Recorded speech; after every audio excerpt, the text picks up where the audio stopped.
Haleluya, salam kemenangan iman, salam jumpa kembali dengan saya dalam program menyapa kita dengan renungan firman Tuhan dan selalu menanggapi video-video yang selalu salah tafsir tentang ajaran Kristen. Sebelum saya melanjutkan, jangan lupa like dan subscribe, memberikan komentar-komentar yang baik. Sobat-sobat yang saya kasihi di dalam Yesus, masalah Tritunggal selalu menjadi bahan perdebatan baik di dalam kekristenan dan juga di luar Kristen. Namun sebagai orang-orang yang percaya kepada Yesus, apa yang tertulis dalam Alkitab itu adalah firman Tuhan, ya dan amin. Alkitab tidak menjelaskan kenapa Bapa itu Allah, Yesus itu Allah, Roh Kudus itu Allah. Tapi Alkitab menyatakan Bapa itu Allah, Yesus itu adalah Allah, Roh Kudus adalah Allah, dan sama-sama kekal, sama-sama maha kuasa. Namun begitu banyak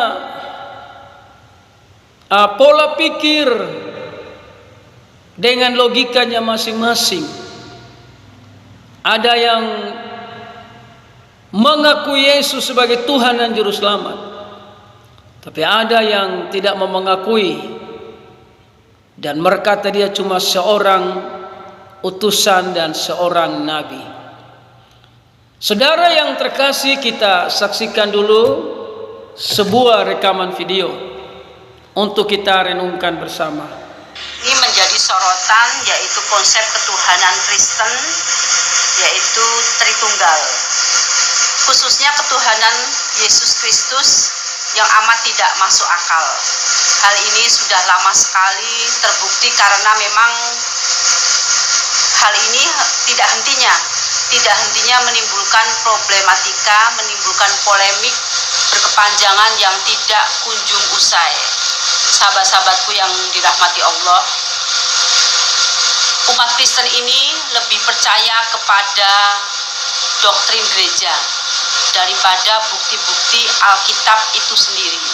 Padahal bukti-bukti Alkitab itu sudah demikian jelas menunjukkan bahwa Yesus bukanlah Tuhan, melainkan hanya seorang utusan.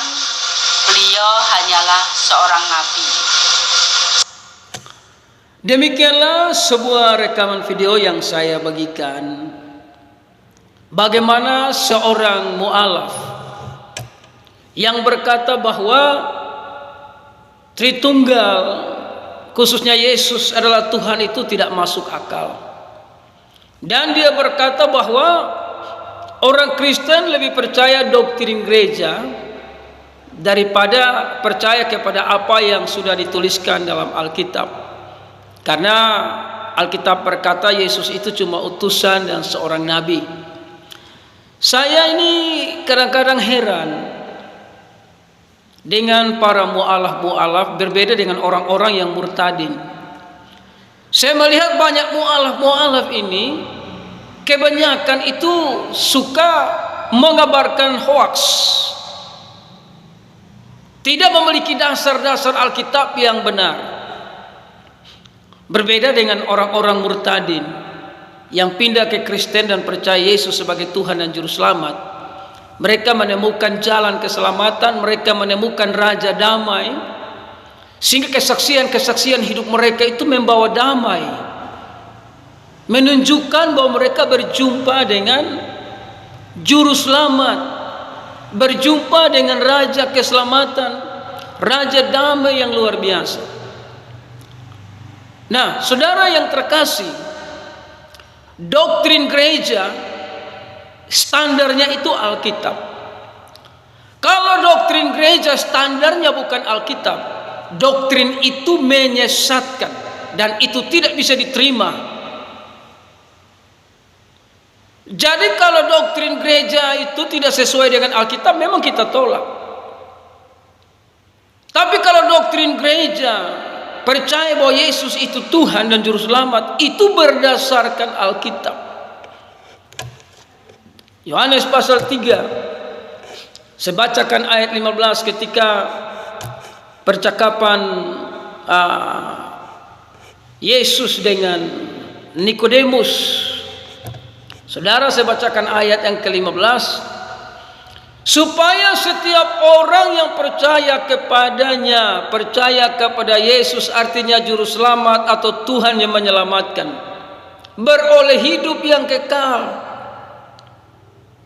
Jadi kalau saudara percaya kepada Allah, maka percaya kepada jalan yang Dia berikan.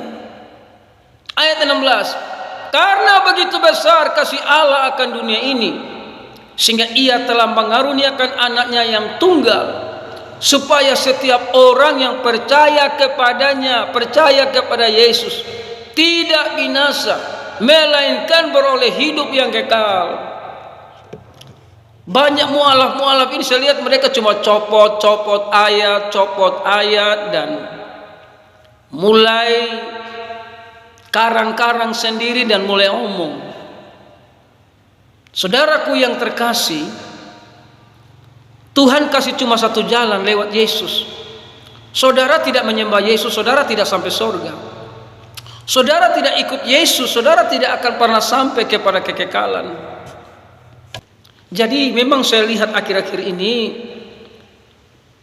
banyak para mu'alaf, banyak, memang tidak semua, banyak sih yang saya lihat di dunia YouTube, di TikTok. Ketika mereka jadi mu'alaf, mereka mulai copot-copot ayat firman Tuhan untuk menyerang kekristenan tanpa dasar-dasar firman Tuhan yang benar, tanpa pimpinan Roh Kudus. Berbeda dengan mereka yang murtadin. Saudara, saya lihat mereka yang murtadin, mereka berjumpa dengan kebenaran, mereka berjumpa dengan Sang Damai Sejahtera itu, sehingga mereka bersaksi selalu membawa damai. Mereka bersaksi bagaimana hidup mereka diubahkan Tuhan Yesus. Jadi memang itulah perbedaannya. Memang cuma hanya dua jalan menuju surga dan neraka, cuma dua jalan, lebar dan sempit. Pilih lebar, tinggalkan Yesus, tidak sampai surga. Pilih sempit, ikut Yesus. Bahkan ada yang diceraikan suaminya, ada yang dipecat karena pilih Yesus. Nah, itulah jalan yang sempit. Hidup ini cuma sementara, tidak ada yang kekal di dunia. Firman Tuhan bilang umur 70, 80 lebih penderitaan, dan akhirnya innalillahi inna ilaihi rajiun, alias harus meninggalkan dunia ini. Dan keputusan ada di tangan kita.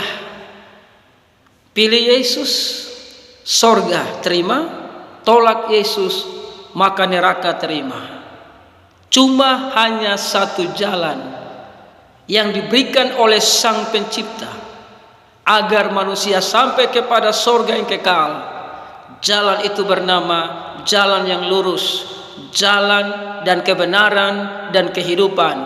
Dialah Yesus Kristus, artinya Juru Selamat atau Tuhan yang menyelamatkan. Dia adalah Alfa dan Omega, yang awal dan yang akhir. Dia sudah ada sebelum dunia ini ada. Dia sudah ada sebelum ada agama-agama di kolong langit ini. Dia bernama Yesus Kristus Tuhan. Haleluya.